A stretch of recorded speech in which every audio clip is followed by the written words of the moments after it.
Welcome to Disney Coast to Coast, a show celebrating and questioning one of the most beloved entertainment companies in the world through honest, passionate, and clear-eyed Disney discussions. I'm Jeff DePauli, your entertainment-obsessed host with rose-colored glasses removed.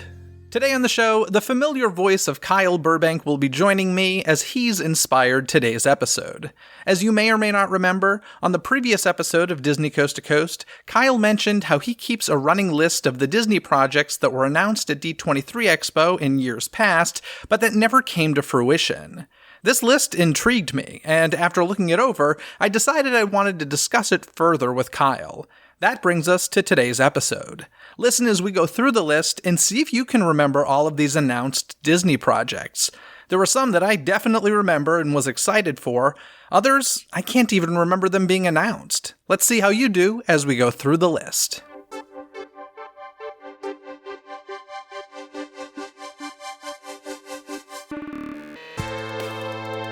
It's time to dive into today's Disney dialogue.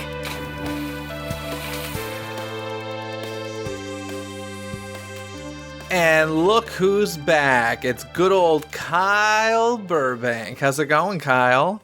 It's going well, Jeff. It's been such a long time since we've spoken. You know, this is all your fault, this episode, right? Yeah, it really is. So, folks, if you don't remember, on the last House of Mouse headline, so the previous episode of Disney Coast to Coast, Kyle and I were just talking, and he brought up, I don't even know why this got brought up, honestly, but you just mentioned how you have a running list of things that are announced at the D23 Expo that never come to fruition.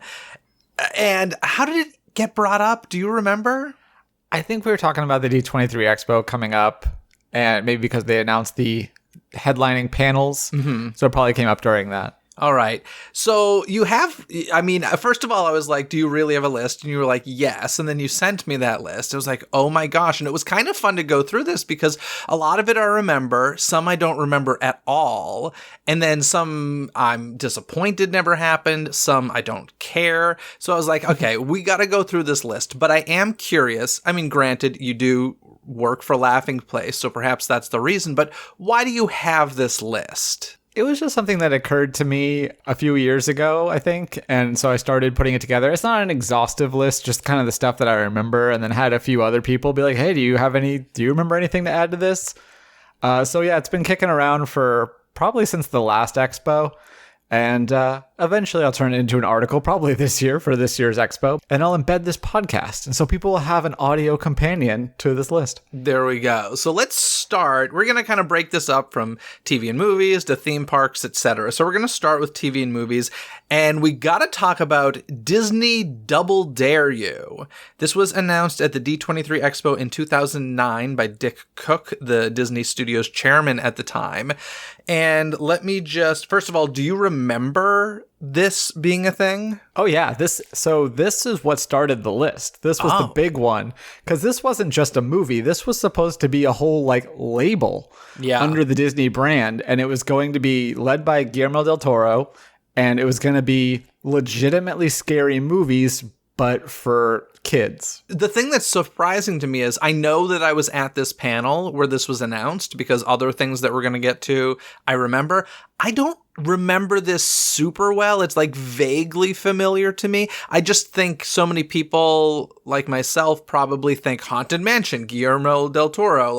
When they think of Disney and him, they probably just go directly to Haunted Mansion. But like you said, the Walt Disney Studios, in collaboration with acclaimed filmmaker Guillermo del Toro, is launching a new production label called Disney Double Dare You, DDY, to create new animated films full of chills and thrills for audiences of all ages. All films will be produced under the guidance of Del Toro, who originated the concept and the design of DDY, and who will also direct certain projects. The first project in development for the new label is called Troll Hunters, an original Del Toro story, which he will produce. Of course, Guillermo is known for projects like Pan's Labyrinth and Shape of Water, and he has a very dark sensibility. And this was kind of exciting as a horror fan. I can't believe I don't remember this more. But yeah, I mean, I wish this happened. Yeah, so I remember this is back when I actually got to go to the panels at D23. This is the first year. Definitely got upstaged by other things. Like this is when they announced Pirates 4 and they brought out Johnny Depp in full costume as Jack Sparrow. Miley Cyrus sang The Climb for some reason. But this was a video. Guillermo del Toro wasn't there. I remember it being announced on a video. So that was part of it. It was a big deal, but it wasn't like, it was more of like a tease for what's to come. And then obviously it never came. All right, so here's the announcement from Guillermo. He says, as a director, I love to take audiences into fantastic new worlds and provide them with some anxious moments in the process. It is part of the Disney canon to create thrilling, unforgettable moments and villains in all their classic films. It is my privilege for DDY to continue in this tradition. To partner up with the Walt Disney Studios with the support of Dick Cook and John Lasseter is to belong to a storytelling partnership that I admire deeply. It is a true honor. I look forward to coming up with fresh and original stories that will take Disney films in a whole new direction. The emphasis is on fun, and we have some great ideas already on the storyboards. This feels like it would have been something like, it would have felt Disney, it feels like, but slightly off kilter. And I love that. Like I've mentioned, I'm sure many times on this, like I'm an Are You Afraid of the Dark kid. Like I grew up with those kind of Nickelodeon shows, and I love like the dark stuff made for kids. Hocus Pocus even. Dark story made for kids. I mean, if you really look at Hocus Pocus, it is darker than I think most people even realize. And yeah, I don't know. I just love this concept. It's really too bad. He went on to say, different interview. He goes, some of those big deals I'd made with Disney and Universal, I had to dance really fast to be able to get a period of grace to shoot those Hobbit movies. So he was shooting Hobbit movies at one point, but then those fell through. And it sounds like because of that, these deals fell through. The period came and went, and we were not shooting. That Disney Double Dare You deal is gone. I'm developing a relationship with DreamWorks that's still to be defined, but it's not as it was going to be at Disney. Disney was a beautiful opportunity, but with the timing and the delays and everything, I couldn't activate it. So it sounds like he dropped the ball on this, and that kind of just sucks. Yeah, and I mean, I don't know if he's still interested. I don't think it would come back in this form, but this really feels perfect for Disney Plus. Yep, it does, doesn't it? Because, I mean, you have a lot more leeway in terms of audience. You don't have to worry about box office numbers. You can really find that niche. So I feel like if he could dial in the budget, which I don't know if that's true, I feel like, there's still some hope for this type of idea. I agree. So yeah, I think this might see the light of day. I'm not like counting on it. I think the conversations are probably done, but I feel like it's something, if he wanted it bad enough with all the new people in charge, with the, always the desire to create new original content for Disney Plus, I feel like this one's not necessarily dead in the water, but I don't think there's any discussions going on at the moment. But for you, scale of 1 to 5, 5 being most looking forward to it, how much were you looking forward to this becoming a thing? Well, I'm a huge fan of horror, Jeff. That's right, you hate it. Nerves of steel. No. Well, first of all, for 13 years now, I've hated this name, and I'm glad it didn't go forward for that. Well, it just makes me think of Nickelodeon, right? Double Dare? Yeah, Double Dare. But I'll give it a 2 just because of the ambition. Otherwise, it'd be a 1 for me because I wouldn't see any of these movies. But it was an interesting idea and so out of left field. And so it's not surprising that it went away, but it's still a little sad. For me, I would give it a 4. I would give it a 5. The only reason I'm giving it a 4 is because I didn't even remember this. And if I didn't remember it, I obviously wasn't looking that forward to it. But now that you've reminded me of it, I'm like, oh, this would have been so cool. So I'll give it a 4. Speaking of horror for a second, completely off topic. Folks, if you like horror, go see Blumhouse's new movie, The Black Phone. It is really good. It's like back to Blumhouse basics, small setting, great characters, phenomenal actors, including the 2 kids in it. So The Black Phone, check it out. Plug for no reason. So is it basically Blumhouse and A24 that kind of own the horror market right now? The good horror market, yeah. They're doing some great work, both of them. Although I've heard the last A24 horror, I think it was called like The Man or Men, something like that. I've heard not great things about. But A24 and Blumhouse really do good work in general. And I kind of hate to say that because I hear that Blumhouse does not have the best business practices. But they they kind of know what they're doing. It's good stuff. Anywho, let's move on. Again, in the D23 Expo 2009, the cheapest Muppet movie ever made. I remember this like it was yesterday because this was exciting news. The Muppets were returning for a feature film.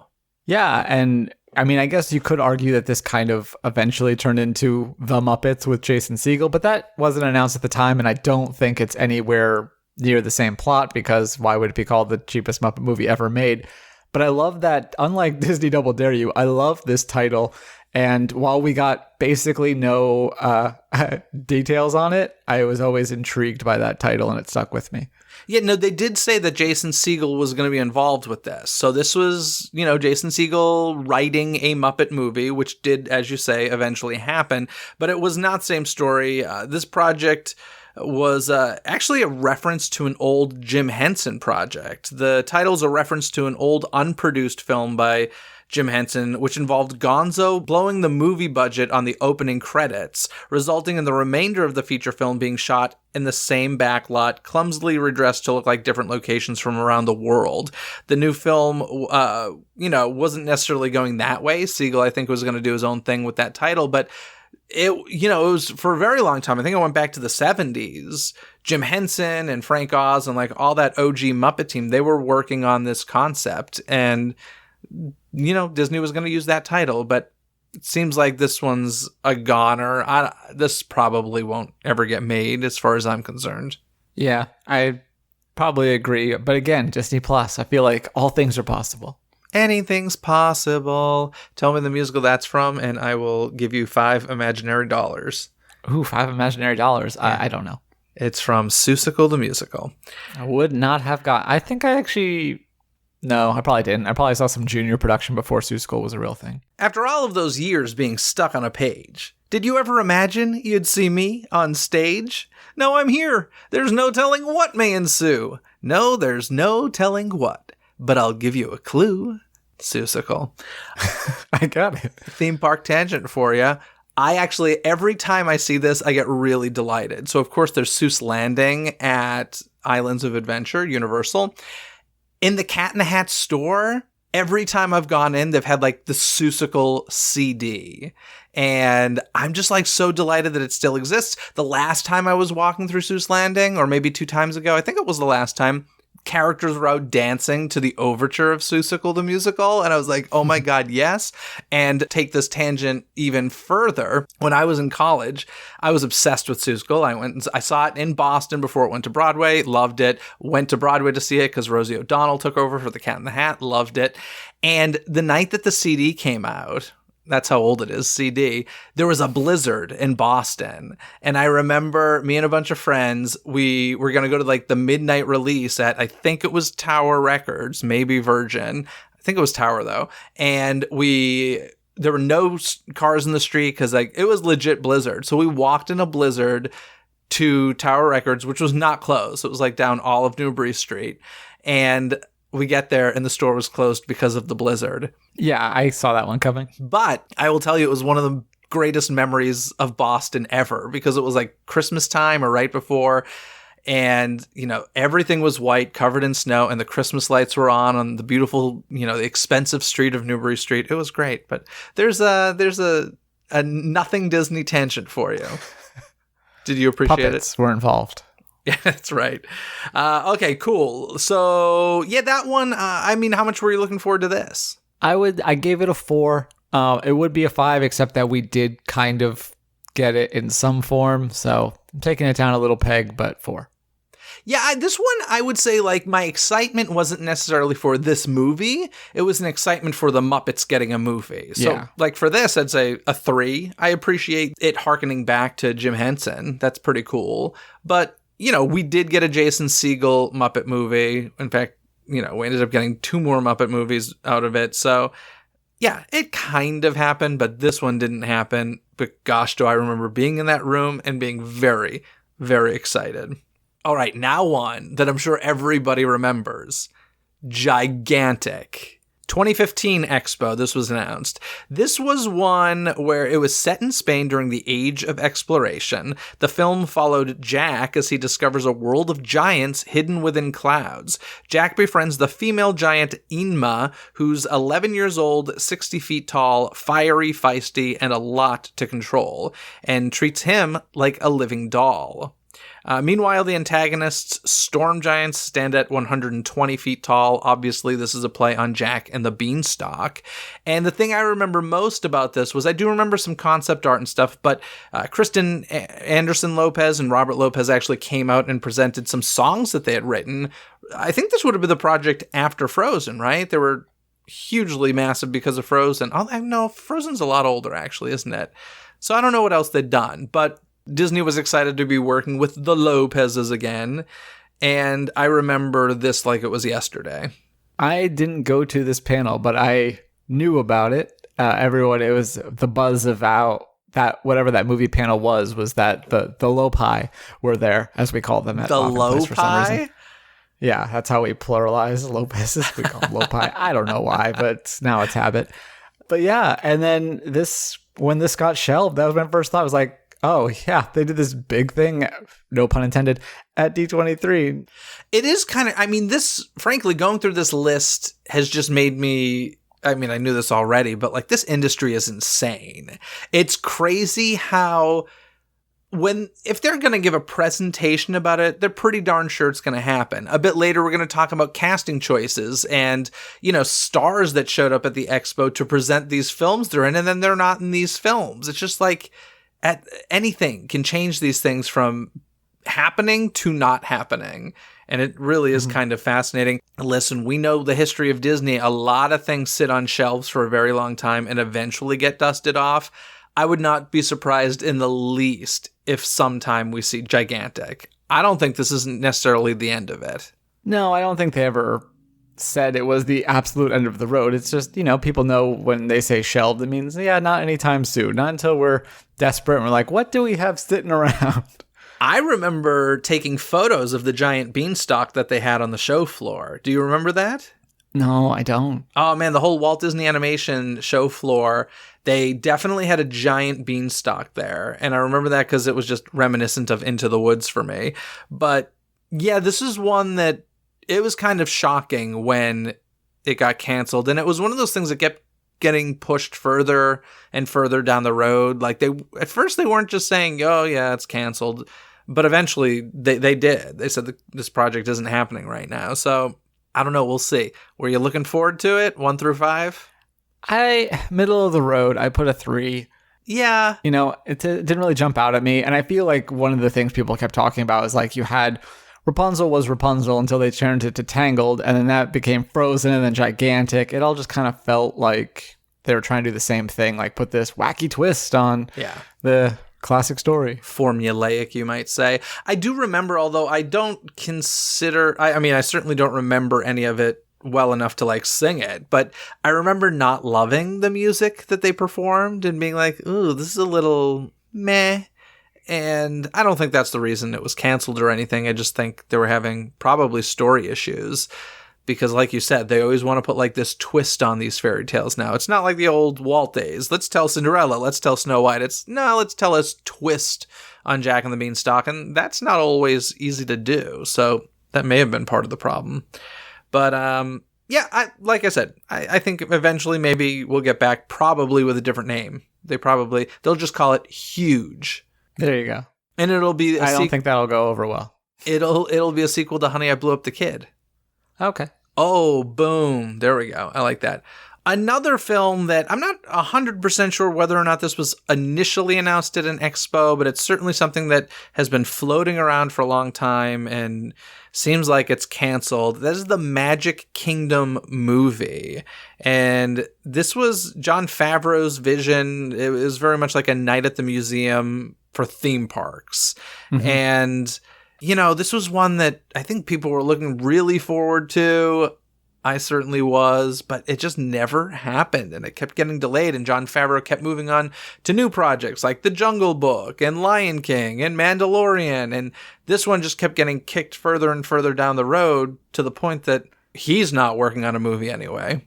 Well, you're not addressing him correctly. He is Disney legend Jon Favreau. Oh, excuse me. I'm sorry. DL Yeah. John Favreau. Yeah, but no, this is like you said. I don't remember when this was announced exactly. It also was one of those that probably was in the trades first, but maybe was referenced at an expo. But yeah, you described it perfectly. It's like Night at the Museum, a little bit of Kingdom Keepers, although I think they're supposed to be working on a Kingdom Keepers project forever too, and that's never happened. But it'd be very interesting to see what Jon Favreau did with it. I think maybe, he did Zathura, which was like the Jumanji. So I wonder if just those days making those kind of movies passed him by. From what I understand, this was something where, like, for him to do it the right way, it was a budget that Disney wasn't willing to put out. And he was like, well, I'm not doing it any other way. Well, now he can do it in the volume. Yeah, there you go. But now it does seem like something's happening because it's being reimagined as a Disney Plus event series shepherded by Ronald D. Moore. And this new take on the Magic Kingdom idea would present the worlds of the theme park as existing in a separate reality rather than just coming to life at night. While the original Magic Kingdom movie was patterned off, as we said, Night at the Museum. So it does seem like Disney wants to do something with this. I mean, it only makes sense for them, right? It's great branding. It's great synergy. It's very meta. So I'm not surprised that they want to do something with it. It is one of those things, no matter how cool, if this Disney Plus series ever ends up happening, no matter how cool it is, it's always going to be like, okay, but what was Favreau going to do with it? Because, you know, as we've learned, like, the guy's just really good at what he does, and he seems to only do things for all the right reasons. Like, he's passionate about it. Yeah, and he's a big Disney fan. He's a huge Disney fan, and I think, I could be mistaken, but I think he brought this idea to Disney. I don't think it was like Disney looking for a director for something. I would 100% believe that. Yeah, so this one, I mean, how much were you looking forward to it, 1 through 5? I put a 4. I'd put a 5 on this for me. This is exciting. Like, this is so right up my alley. Gosh, there better be like a Carousel of Progress scene in there. That's all I'm saying. The best attraction at Magic Kingdom.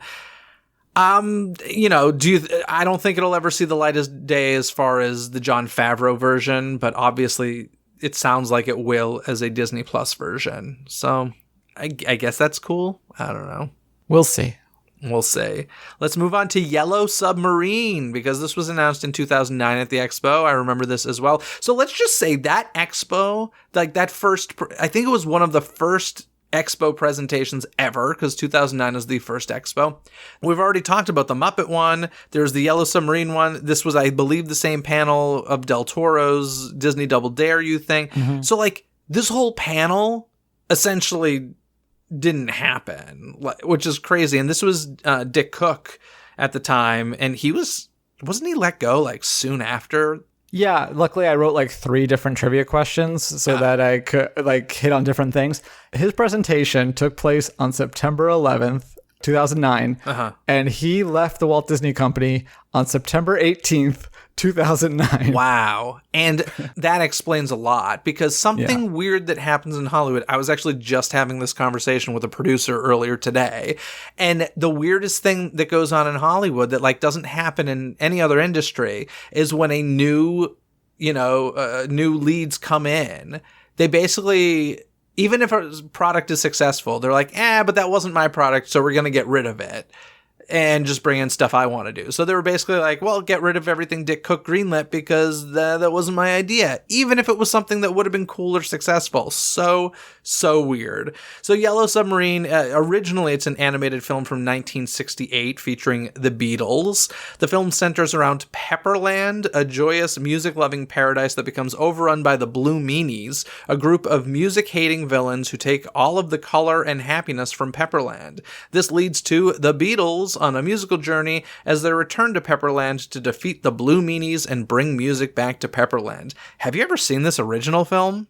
I never have. I enjoy the Beatles, but I've never seen, I don't think, any of their films except for Get Back, for counting that. But yeah, I've never seen Help. I've never seen this. I've never seen Magical Mystery Tour. I didn't even know they had all those movies, and I've never seen it, but I'll tell you, that description does not excite me at all. And I remember them announcing this and being like, mwah, mwah, like, it was not exciting to me. The exciting part was that, the man behind Back to the Future, Robert Zemeckis, was supposed to direct this. I would say that was the most exciting part for me. But yeah, otherwise, this is a 1 on my scale.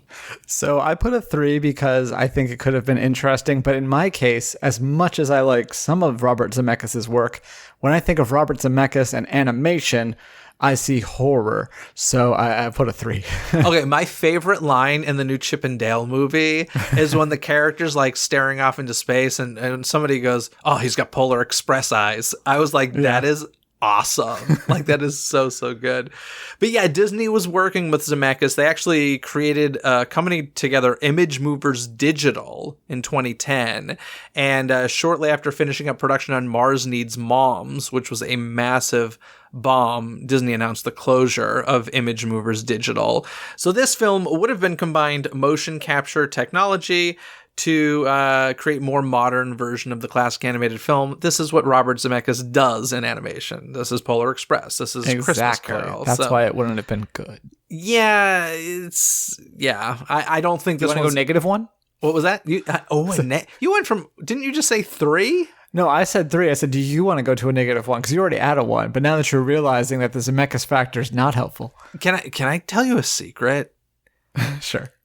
I don't really care for the Beatles that much. I understand. They have some great songs. They have some not great songs. They do. Like the White Album is simultaneously their best and worst. Well, here's the thing. They have a lot of songs, and this happens to me a lot. There are a lot of songs that just I've heard my entire life, and regardless of whether or not they're good, I'm just so sick of them that I'm just like, oh God, really? Like, again, I got to hear that song. And that's kind of where the Beatles live for me. But I will say, like, I legit hate the song Hey Jude.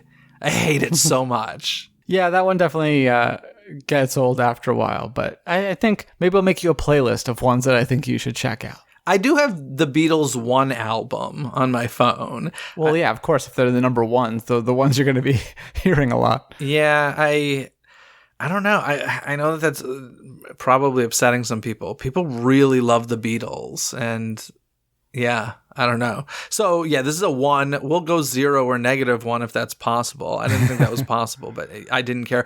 I don't think this is ever seeing the light of day. No, although, Disney re-entering the Beatles verse with Get Back. That's no, true. I still don't think so.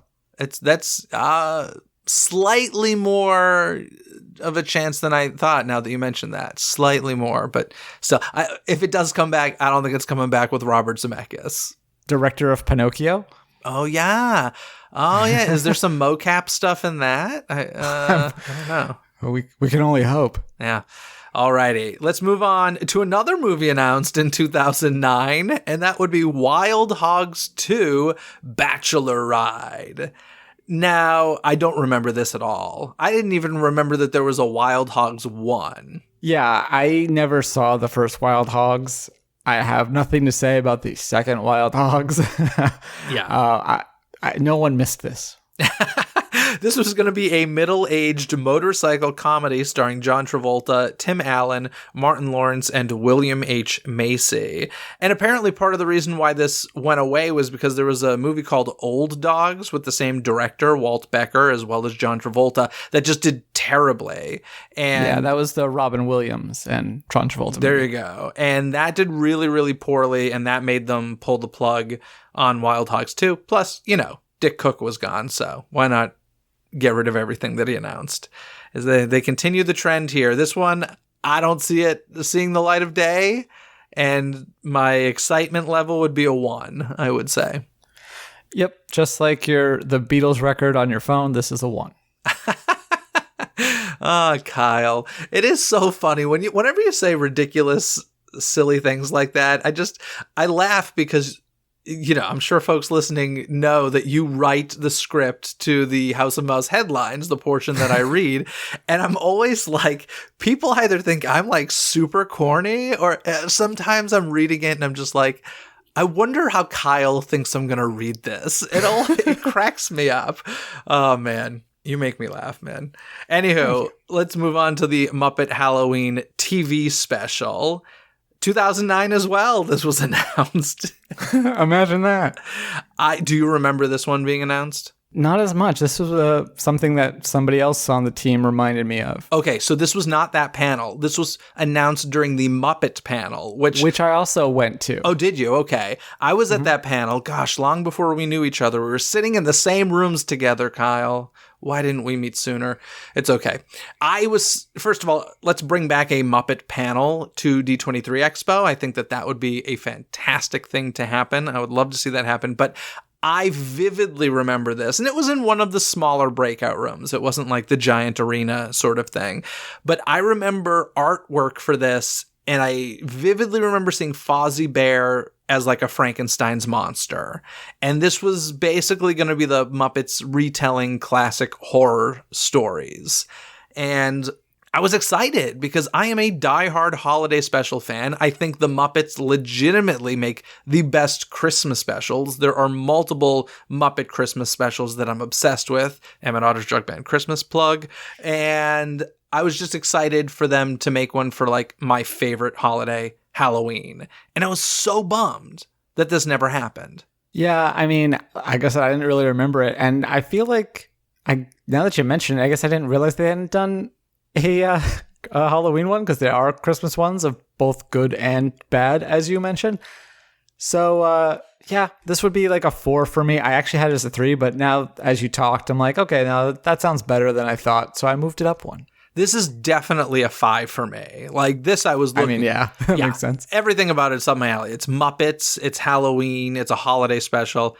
I love it. This was also the first time that I saw the Muppets in person. I remember they had like a meet and greet after, and I think it was Fozzie, Gonzo, and maybe Kermit. I didn't wait in line to meet them because it was a pretty long line, but I do remember like seeing the Muppets live in person for the first time was kind of phenomenal, and I love that. Same. That was one of the highlights for me. And yeah, there was, the 2009 Expo was unlike any other year. It was 4 days. It was 4 days, first of all. It was still like, it's funny to think of the time. I think I got there at 5 a.m, and I was maybe like the 40th person in line. And now if you showed up at 5 a.m, you wouldn't get in. You'd be at Disneyland. Yeah. And yeah, this room was this was like a normal sized convention hall, not a massive thing. Yeah, it was. I mean, the 2009 Expo was really something special. That 2009, 2011, 2013, those were really, really, really special. You expos. Kids today don't know. Seriously, like they'll never know how awesome the D23 Expo was. It was. I don't see it ever being matched again, unfortunately. But regardless, we should say, we did eventually get a Muppet Halloween special with Muppet's Haunted Mansion this past year. Definitely not the same thing, but kind of came to fruition. I wouldn't be surprised at all if we see something come in the future that is the Muppets retelling classic horror stories. I would think so. I mean, especially because they have those books that are basically that, like Muppets being inserted into classic stories, so... Yeah, so I think, actually, another interesting factoid, this could have been a good trivia question, but I'm going to give it now. You've heard about the Great Muppet Movie ride, right? Mm-hmm. The ride that was supposed to be part of Disney MGM Studios. It was going to be a spoof on the Great Movie ride, but with the Muppets recreating scenes from classic movies. I have heard that one of these scenes was going to be a Frankenstein scene. So, this image that I just remember so well of Fozzie as the Frankenstein monster probably would have been a scene in the Great Muppet Movie ride as well, which is kind of cool. So yeah, this is a shame that this didn't happen, but hopefully someday we'll see it. Now let's move on to something that I don't remember at all, and that was Disney Toon Studios announcing an outer space movie. This was much more recent, 2017. And Disney's John Lasseter gave the D23 audience a little taste with what he called the speed test clip. In it, 2 planes speed over a desert landscape. Then we see another plane, the space-capable Blackbird SR-71, but with eyes, far above them. So far above, in fact, that it's actually in space. So this was part of the Cars universe. We had Cars, we got planes, and now we got this space one that didn't have an official title yet. It sounds vaguely familiar. It almost sounds like a joke, doesn't it? I mean, Planes was a joke, right? Like, Yeah, but at least like once they made that, and they made 2 of them. But yeah, they're like, it's kind of like the joke about how people are like, oh, Fast and Furious are going to go to space, and they have to do it. So yeah, this seems like it was almost a joke, but no, it's just I don't know why John Lasseter was so obsessed with cars and planes and stuff, but he was. And a lot of dudes are, though. Like, I missed that gene entirely. I realized that one day as I was watching. I don't like action movies. It's my least favorite genre of film. It's action. And I just realized that one day when I was in a movie theater watching a trailer for a Fast and Furious film. And like it was a full theater and the reactions were massive. People were like, oh, cool. I was like, oh, I'm just missing the gene. You blow something up in front of me, I'm all in. I love pyrotechnics. Do it in a movie? I couldn't care less, especially if it's computer generated. Wait, not even if they walk away in slow motion, though? No, not even if they walk away in slow motion. I'm missing the gene, Kyle. I guess so. Yeah. So outer space, I mean, listen, John Lasseter's not there. I feel like the world of Cars is kind of sort of done. I wouldn't be surprised if there's more Cars content, but I don't think Planes. Well, there is. There's a new shorts thing coming to Disney Plus very soon. Well, there you go. They're promoting it on the buttons they gave away for the 10th anniversary of Cars Land. Ah, there you go. Well, so yes, that stuff will live on. I don't think Planes in outer space has a future. See, when you put it that way, it really does sound like a joke. How much was I looking forward to this? I'll give it a 1 because I don't even remember it. Yep, that's definitely a 1 for me too. Alrighty. Oh, now here's one that's it's gonna hurt our listener Wit. I'm sorry, Wit. The Lizzie Mcguire reboot. This was very recent, 2019, during the Disney Plus panel. I certainly remember this. I will admit, I have never seen an episode of Lizzie Mcguire. I don't even know what the concept of the show is. So you don't want me to sing the entire theme song right now? Actually, I would love that. Please do. No, I'm good. If you believe that I've got a picture-perfect plan, I've got you fooled, because I only do the best I can, Jeff. Okay, I accept that. And see, those don't even ring a bell to me. This was just beyond my age group. You know, I had grown up at this point and wasn't watching it. But this Disney Plus original series was going to pick up when Lizzie Mcguire was just about to turn 30. She seemingly has it all. Her dream job as an assistant to a fancy New York City decorator, her dream guy, and a picturesque Brooklyn apartment. But things aren't always as they seem. With a little help from her friends, her loving family, and her 13-year-old alter ego in animated form, Lizzie navigates the ups and downs of adulthood. Now, I do remember an animated Lizzie. Was that just like opening credits, or did the animated character exist in the show as well?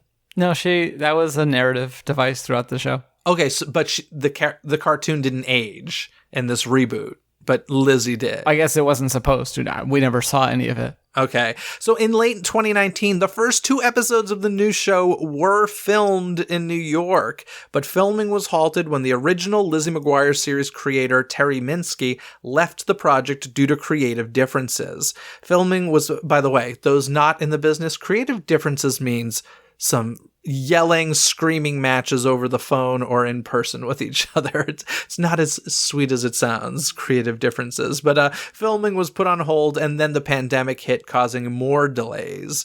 And, it was essentially decided this wasn't going to happen. Apparently, it got too adult for Disney to feel comfortable putting it on Disney Plus, even though we have Avengers killing each other and stuff. Now we do. So that's the thing. This was during a regime that thought that Disney Plus was going to be one thing, and that's not what it is anymore. So it's such a shame that if this could have just held out. Yeah, I still think they just wanted to kill it, frankly. My guess is because they could have done what they did with Love, Victor, even though Love, Victor didn't need to move to Hulu. It did move to Hulu because of adult topics.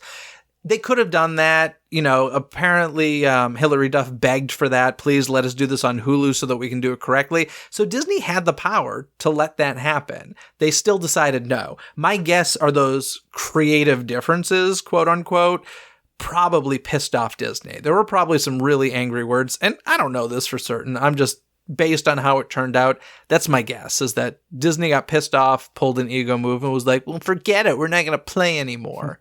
Yeah, that's possible. Do you remember this announcement, though? oh, heck yeah, she came out on stage. And exactly, but the way that they did it was that they made it sound like it was going to be a new version with the same young girl, and they brought out Hilary Duff, which I wasn't there, but I think that was very clever. And yeah, I wish this would happen, but I will say, if you watch How I Met Your Father, first of all, it's far better than I expected it to be, and I really enjoy it. And it feels kind of almost like the Lizzie reboot we didn't get. Interesting. I never really watched How I Met Your Mother, but when I first moved out to LA doing background work, I was on that show. You can catch me in some episode in an airport. And the funny thing is I was sitting there talking to this guy, like between takes, of course, sit around and wait sort of stuff on a set, talking, and like, okay, we're ready. And this guy walks away. I'm like, where the heck did he go? And then the scene starts, and it's like the star of the show. And I was like, oh, what's his name? Josh Radnor. Josh Radnor. He was very nice, but I was like, oh, clearly I am not familiar with this show because I had no idea that I thought he was another background performer. And so that happened. The first time I was ever on Glee, I was afraid to ask anyone where I was supposed to go because I had never watched the show. So I was afraid I was going to ask one of the leads. And yeah. It's hilarious. So, the Hollywood life, right? So this one, do I think it'll see the light of day? I don't think it's dead, but this is something that needs to obviously change, right? It was supposed to be her turning 30 or whatever. Hilary Duff ain't getting any younger. Maybe 35, maybe 40. Who knows? Will there still be an interesting story to tell when she's 40? I mean, she'll probably have kids and stuff. Who knows? So I don't think it's necessarily dead in the water. I hope not. I think this was going to be so fun. Like seeing the photo, they released the photos of her and her family all back together, and it was so exciting. Like, they were acting like this was going to happen. They filmed the 2 episodes. They had like a whole magazine articles, and then it was just killed so spectacularly in front of all of us. I will tell you, this is soul crushing not for me, but for the fans of the series. This is very Shrunk, right? Obviously, I want to see Shrunk, the Honey, I Shrunk the Kids. What do they call it? Not a reboot. They're calling it a legacy sequel, legacy sequel. And that was something that, from what I understand, sets were being built in Atlanta, and that all stopped with pandemic. From what I'm hearing now, it's going to come out in 2024. It's still going to happen. But, I mean, I've had those moments of something you're looking really forward to just dying right in front of you. So, I mean, for this, how much was I looking forward to it? Me personally, like a 1, but for everybody else, like a 5. I was really happy, genuinely happy for Lizzie Mcguire fans, because I know that this is a show that means a lot to a lot of people. Yeah, I mean, this was a 5 for me too. I wouldn't say that I'm like the hugest Lizzie fan. I've seen every episode probably. I enjoy it. I was probably just a little too old to really have it affect me, but it's something I like, and I would have been very interested to see what this sequel series was. You know what I would love to see a reboot of that I think was the same time, but Even Stevens? Not Even Stevens, but Phil. He's not famous anymore. Phil of the future. He's a 22nd I never watched that show. Man. Oh my God, Ricky Ullman. Hello. Oh. I'm not into that. I wasn't into Raven. Oh, That's So Raven. Yeah, I never got into that stuff. No. Yeah, but Phil of the future, man. Oh, Ricky Ullman. Anywho, you and Phil's. It's just... Who's the other Phil? DeFranco. Oh, Phil. We talked about 2 episodes in a row. We're talking about Phil DeFranco. What is going on here? I blame you, Kyle. Oh, man, too funny.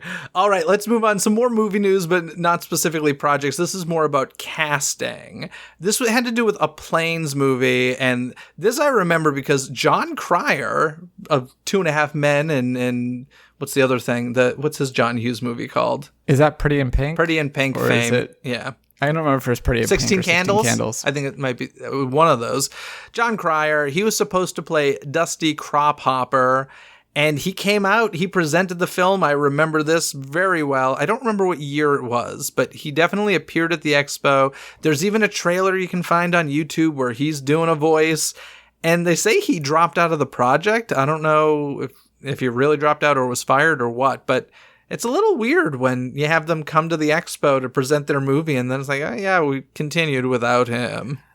Yeah, I think they ended up just changing it. I mean, from he got replaced with Dane Cook, so it's not even like the same type. I feel like maybe the character evolved and it just didn't fit him anymore. But that's just a total guess. Yeah. How much were you looking forward to this, Kyle? Oh, that's a 1. That's a good old 1 for me. Yep. Do I ever think it'll see the light of day? Well, no, because it happened and he didn't. So I should have given it a 2.5, but that would be too much credit. And that show is probably the worst sitcom I've ever seen. Oh, no, wait, man. 2 Broke Girls. So anything with starts with a 2 is bad. Jeez. So The Good Dinosaur, similar situation. Of course, that movie came out. This was at the 2013 Expo. The main character is Arlo the Apatosaurus, as voiced by Lucas Neff, they said, but it became Raymond Ochoa. And then John Lithgow was supposed to be Papa. It became Jeffrey Wright. We also had appearances by Bill Hader, Judy Greer, and Lucas Neff, who was replaced, as I mentioned. They came out on stage, meeting each other for the first time, but a lot of these characters were cut. A lot of these actors were replaced. Yeah, another awkward. I mean, that's a movie that went through a lot of development problems. Mm-hmm. Yeah, and this was the interesting thing to me, and why it sticks out is because there was the time where Bill Hader was going to be in like Everything. whole like slew of Pixar movies. Yeah. And I think then they talked about Finding Dory, and he came out. They're like, "Oh no, you're not in this one." Yeah, it was one of those things where like Bill Hader literally came out for almost every project they talked about, and it was like, "Are you kidding me? Like, what's going on here?" And it was almost got to the point of being comical. So maybe they're just like, "You're in too many. We're cutting you from Good Dinosaur." Good Dinosaur, by the way, not nearly as bad as people say. People need to lighten up on that film. Okay, I've seen far worse Pixar movies. Brave. Anyway, how much were you looking forward to this, Kyle? I gave it a 2. I actually own a copy of that movie, and I've still never seen it. So You've never seen it? Watch it. It's really cute. I remember seeing it. I can watch it on Disney Plus now too. But. Yeah, I remember seeing it in theaters or at a screening of some sort, and I remember getting like emotional. I thought it was really cute. It's dinosaurs. You know me and dinosaurs. I'm a sucker That's for true. dinosaurs. Go see Jurassic World Dominion. Go see it. I feel like this recasting is the same story. Like I feel like as the story evolved and the characters evolved, the voices that they hired just didn't fit it anymore. Yeah. Raya and the Last Dragon, similar thing. This was the 2019 Expo. Cassie Steele was at the Expo. She was supposed to be the voice of Raya, ended up going to Kelly Marie Tran. Once again, kind of awkward, came on stage, was like part of this presentation, and then they're like, nope, not happening. Sorry. Do you know the role Cassie Steele is probably best known for? I have no idea. She's Manny Santos on Degrassi: The Next Generation. Ah, alrighty. Never seen Degrassi. I saw Love, Victor, though. I binged all of season 3 in one day. Yeah, I believe that. Alrighty, so let's move on to some other movie news. Star Wars Episode 9. We got the news that Colin Trevorrow, speaking of Jurassic and dinosaurs, he was supposed to direct Episode 9. This eventually went to J.J. Abrams. Do you know why he was replaced? I have no idea. I don't know, creative differences, I'm sure they said again. I feel like there was a film that he did in between Jurassic World 1 and 2, like a little indie film that was not very well received at all. Interesting. And I heard that he was also a jerk. Ah, well, that'll do it. Oh, I mean, that'll do it sometimes. If you're a jerk and have good box office numbers, nobody cares. But if you're a jerk and your box office isn't great, that's when they're like, we don't work with people who are mean. So, cool. Shall we move on to some theme park stuff? Of course, this is the stuff that excites me most at the Expo, shall we? Well, did you want to give a number to Colin Trevorrow directing? Oh, 2.5. Okay. Yeah, I put a 3. I don't know why. I can't imagine that movie being much worse either way. I guess that's what it comes down to. I will say, I love Jurassic World. I think he did a really good... I know people don't love it. I'm literally looking at the poster on my wall right now. Actually, you want to hear a funny story? I'm looking at a Jurassic World poster, and next to it hangs a Love, Simon poster. And they both star Nick Robinson. And that wasn't even done on purpose. I just think to myself all the time, the day Nick Robinson comes to my home, he's going to be a little creeped out. But yeah, for no reason other than I like them both. They hang next to each other. Anywho, yeah, I mean, I really like what he did with Jurassic World, so it would have been interesting to see what he did with Star Wars. I feel like, Episode 9 was the last film, quote unquote, in the Skywalker saga. I feel like Disney felt like they had to clean up because 8 did not, go that over. wasn't even, this was way before that. So this would have been, because I think Rian Johnson was originally supposed to do 8 and 9, and then it went to Trevorrow, but I think Last Jedi hadn't come out at this point that it was announced. Well, then forget my theory. All right, just forget it. All right. Just pretend I never said it. 2015 Expo, that But was all. Lucasfilm has also had issues with directors over the years. Like, I mean, remember Josh Trank got fired like right before he was supposed to be in a panel announcing his film? It's so bizarre how quickly things can change. But anyway, lots of egos in Hollywood. Lots of them. Imagine that. Let's move on to theme parks. All right, 2017, the Main Street Theater. I certainly remember this being announced. It was going to be in Magic Kingdom, and it was going to be similar to the Hyperion Theater at Disney California Adventure. It was going to be a large venue for Broadway-style shows. This was going to be in the style of the Willis Wood Theater from 1920s Kansas City. That's when Walt was living in Kansas City. It was a great tribute.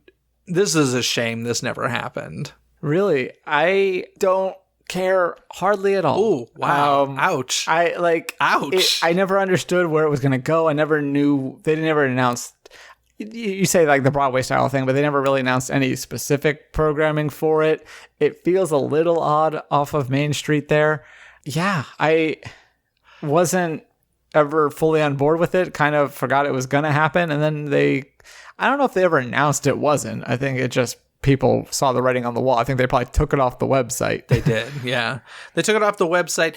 I agree. I don't know exactly where it was going to go. My guess is it would have been like a little alley entrance off of Main Street. And I had faith. Listen, if they can tie a Starbucks pretty convincingly into Main Street USA, I'm pretty sure they would have done it with this theater. So I wasn't worried about that. I think it would be great for Magic Kingdom to have like a legitimate performance space, because we all know that the stage in front of Cinderella Castle has its limitations, and I would have loved to have seen a big show space. But you know me, I'm a big theater nerd, so this was a 5 on my list, maybe a 4.5. But yeah, I was very excited for this, very disappointed to see it go away. So what for you? It's not a 1, is it? Don't give me a 1. It's not. It's a 2. God. That's too low. Give it a 2.5. All right, 2.5 men. That's 2.5 men. Leaving that alone. So yes, this I would have loved to have seen happen. Do I think it'll see the light of day? I don't know. I feel like this one's kind of dead. I think they realize they don't actually have the space. Well, I think Tron probably affected that somewhat, and I think the plans for Tron and this were around at the same time. But my guess is that Tron ended up taking up more space now that this is gone.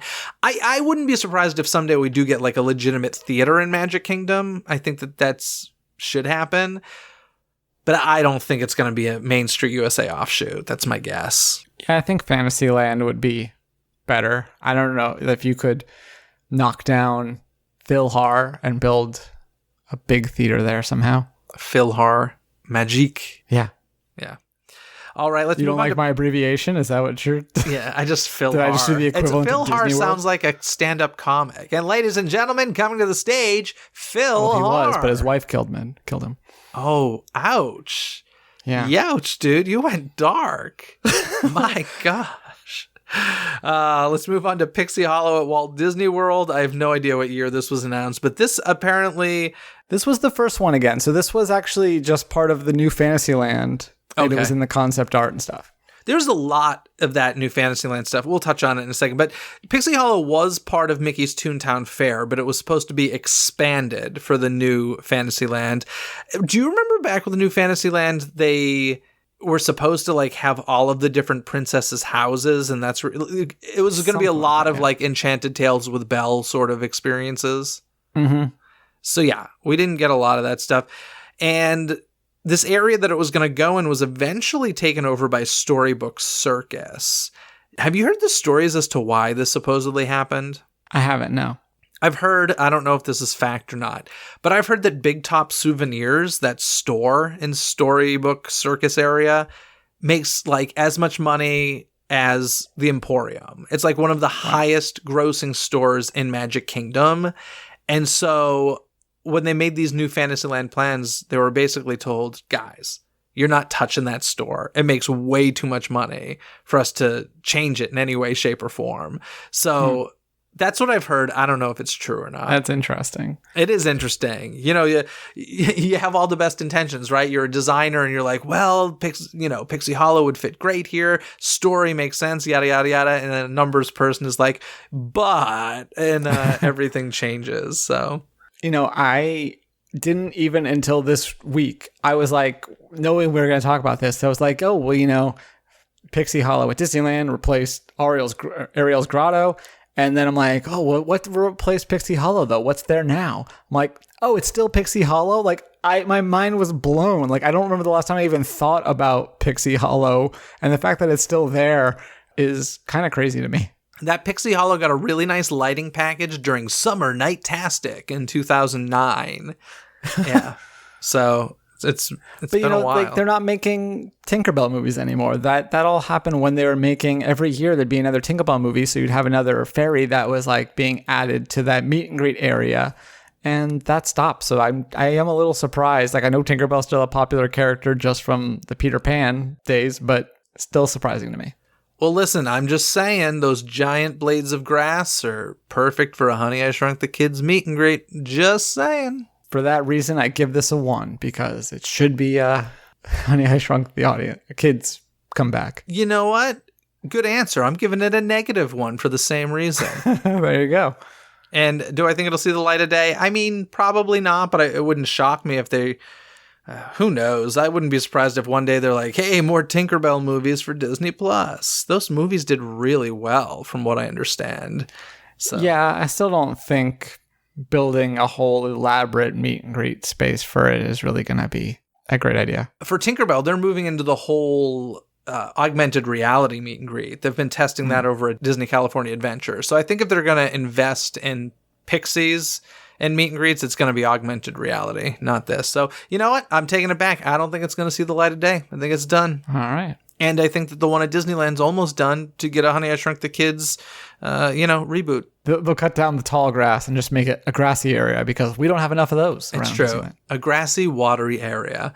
There you go. Oh, now something kill me again. 2009, that same first expo, the Muppet Whatnot Workshop was announced. If you don't know the Muppet Whatnot Workshop, this is something that already existed at Fao Schwartz toy stores in New York City and I want to say Chicago. And this was essentially Build-A-Bear, but with Muppets and way cooler. So instead of stuffing a bear, you were building a Muppet, and a Whatnot is simply a background character. It's not any of the iconic characters, it's just the ones you see in the background. I loved the Muppet Whatnot Workshop. I experienced it at Fao Schwartz. This was announced to be coming to Disney parks. They didn't specifically say anywhere. I always felt that a Disney Springs, or I guess it would have been Downtown Disney at the time, would have been fitting. But also, of course, we got Muppet Vision 3D. Could have been fitting there. This is honestly tragic that this never happened. When they announced this, I never got to experience it. I was so ready to spend my money on this. I don't know where my Whatnot would be today if I'd still have it. If it'd be sitting in a closet, probably would be looking at me like, why did you spend however much I cost? I'm guessing probably like $100. It was like $80 if I remember correctly. Okay. It wasn't inexpensive, but it's less than a lightsaber. I'll put it that way. Yeah, and how much space could this possibly take up? Like you're saying, like the non-fancy lightsabers, they just have the bins and people put them together. Like it wasn't going to be that hard. Like I don't know why this never happened. I think Disney just lost faith in the Muppets, I think is what happened. It's just merchandise. It's just some felt in a bucket. Yeah, I think this could and should happen. Listen, I think 10, 15 years, we're going to have a Muppets resurgence when these kids who grew up on the new Muppet Babies that did very well get older. There's a sucky generation right now of people who just didn't have Muppets in their lives, and maybe that's why they're so angry. Yeah, I don't know. There's a gap in Muppet fandom that we're living through, and I think that's partially to blame. I don't know. I really liked it. The best part was like the decor of the store and stuff. This little corner of Fao Schwartz. Like, the Muppets have such a fun style, and it felt right. Ha ha ha, no pun intended. Eventually, Toys R Us took over Fao Schwartz, and they actually packaged these Muppet Whatnots into boxes that you could take home and kind of put new eyes and noses on it and stuff. It was like a miniature version of what they were doing in the store. But, I got to say, this was way better than Build-A-Bear. I loved it. I was actually just in Fao Schwartz in New York City a month or two ago, and I feel like I saw like an Elmo version of this or a Sesame Street version of this. So I feel like they're still doing something with it. I don't think it's a dead idea. I do think that there's a market for it. I think we might eventually see it. And as far as I'm concerned, like this was a 5 for me. I absolutely wanted this to happen. Yeah, same here. That's a 5 for me. One of the few 5s that I have. All right. Is that Fao Schwartz? Is that near Rockefeller? It's now actually took over where the NBC store used to be. So it's part of Rockefeller Plaza now. And it used to be somewhere else. This was like the resurgence. Well, yeah, it used to be on Fifth Ave. Yeah, so it was on 5th. Now it's at Rockefeller Plaza, where the old NBC store used to be, where I used to start my studio tour to go visit the Rosie O'Donnell show set. Oh, ages ago. Because now the NBC store is like on the interior somewhere, right? It's deeper in. Yeah, it's inside. Yeah. I was like literally just there. Look at that. I haven't been there in years, but... NYC. Let's move on to the Mary Poppins ride that was announced in 2019.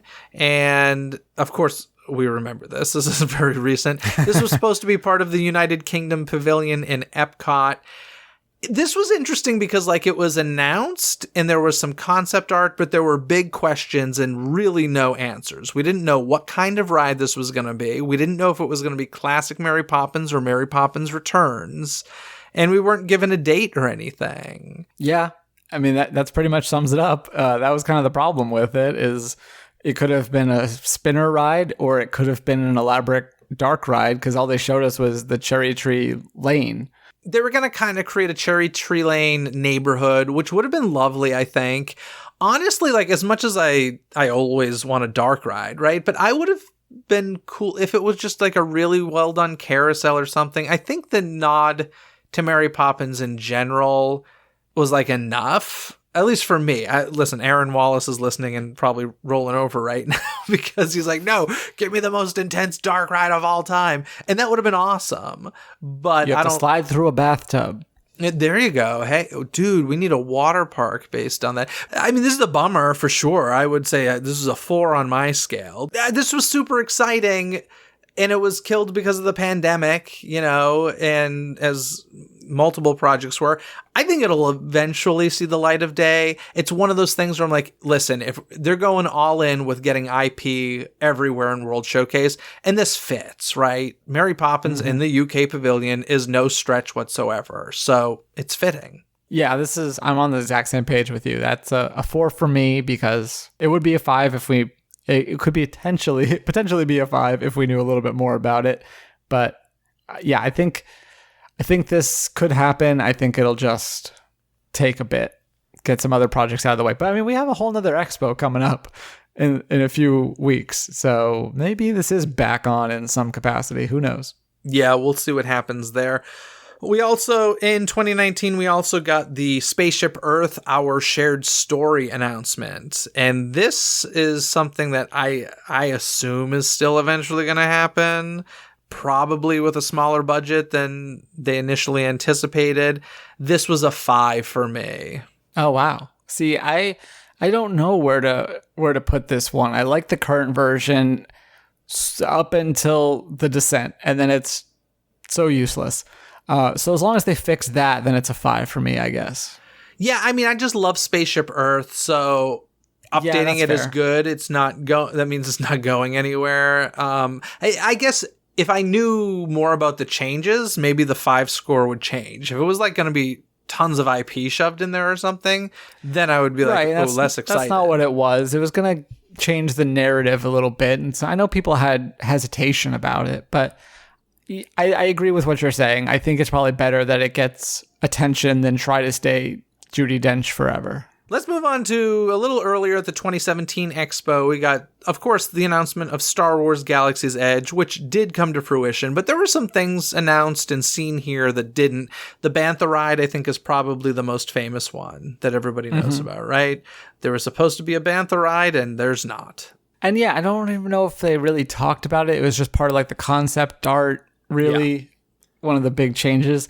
That's what's fun is, sometimes concept art looks the same when they release future ones. Like, oh, I've seen that. But then when you actually compare them and like pixel peep, it's pretty interesting. Pixel peep, is that a thing? Pixel peeping? Yeah. I've never heard of that. It's more for like when you're looking at the quality of a photo. You'd be like, it looks pretty good. Oh, but look, this is kind of soft. That's funny.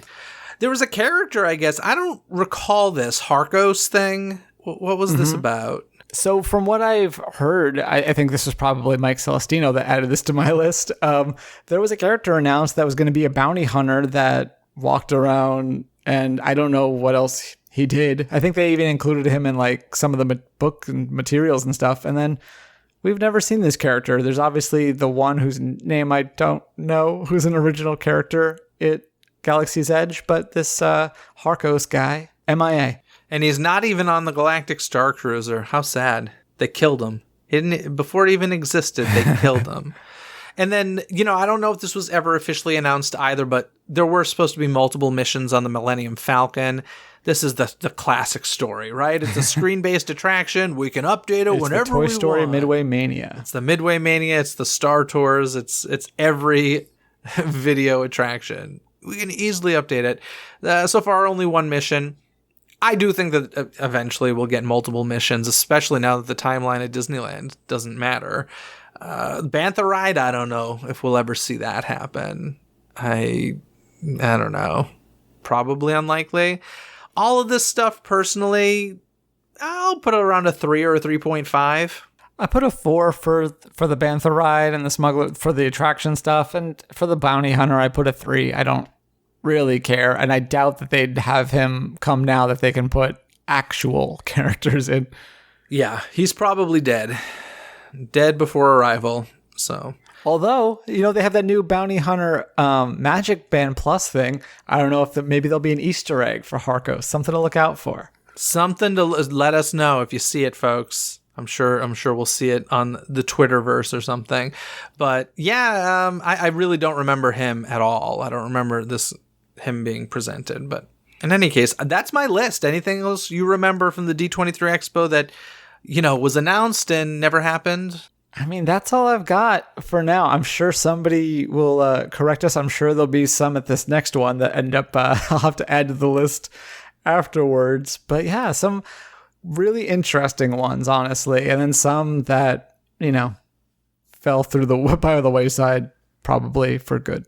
Yes. And folks, if you are listening and you can think of anything that we didn't mention, please call into the show on the hotline found in the show notes, and you can leave us a voicemail letting us know what we missed, or if there's any favorites that you are like very, very, very sad didn't happen. Feel free to call in and let us know as well. But other than that, I think it means it's time for trivia, yeah?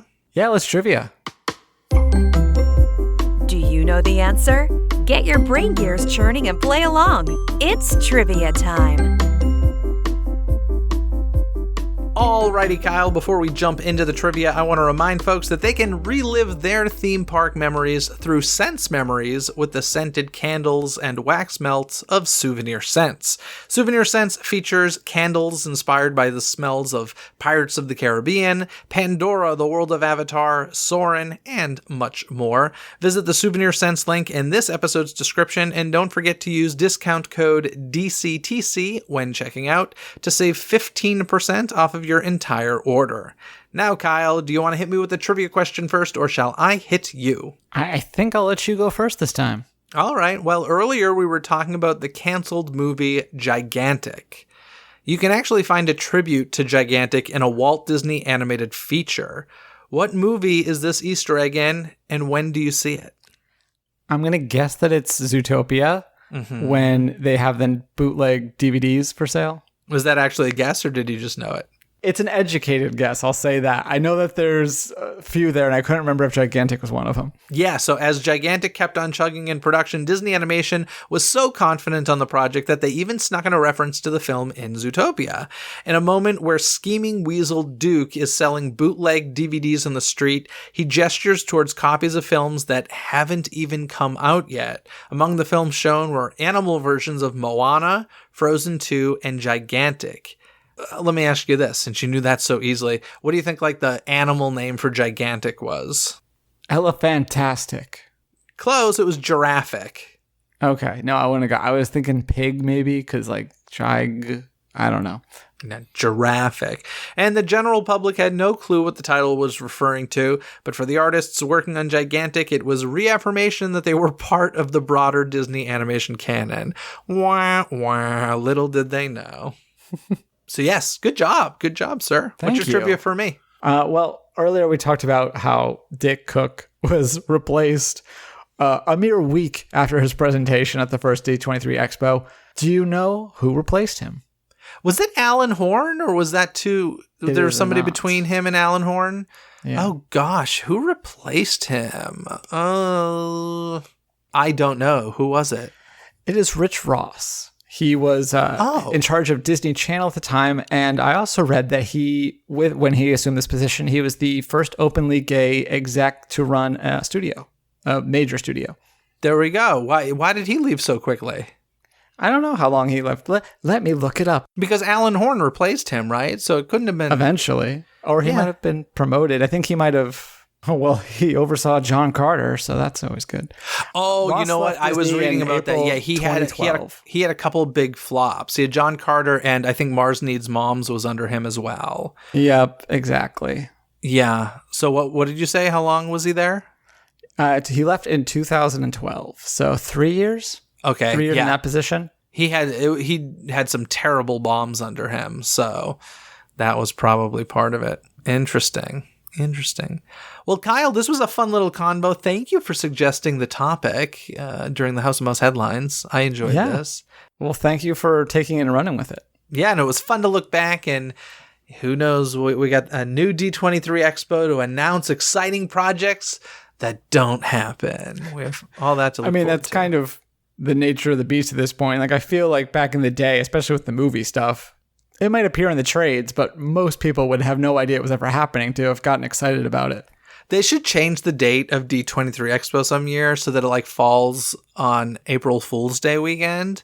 And then every panel that happens on April Fool's Day will be the most epic announcements ever. And then the next day they'll just be fooled you. I'm sure people who paid $200 to go to that. Can you? I would be livid. I would be so pissed off. But it's still funny to think of. Cool. Awesome, Kyle. Well, I'll talk to you next week with some Disney news, okay? All right, sounds good. Thanks for tuning into this episode. Don't miss any future episodes by subscribing and following Disney with a Z, coast to coast on your favorite podcast app. This episode has been executive produced by Robert Scontrino. Gain rewards like Robert, including access to never-before-heard episodes and live-stream Q&As by visiting the Patreon link in this episode's description. And don't forget that I'll be matching 100% of your first month subscription to the Trevor Project for all new patrons joining this month, June of 2022. Basically, anything you need can be found in this episode's description. From additional information and links discussed in this episode found in the show notes, to the DCTC hotline where you can leave a voicemail and be heard on a future episode, access to the show's official website, some free gifts from me to you, and so much more. So be sure to check out this episode's description. Other than that, folks, have a magical day. Bye! Thanks for listening to Disney Coast to Coast. Have a magical day. Disney Coast to Coast is produced and hosted by Jeff DePauli. Learn more about the podcast and become a supporter at DisneyCoastToCoast.com.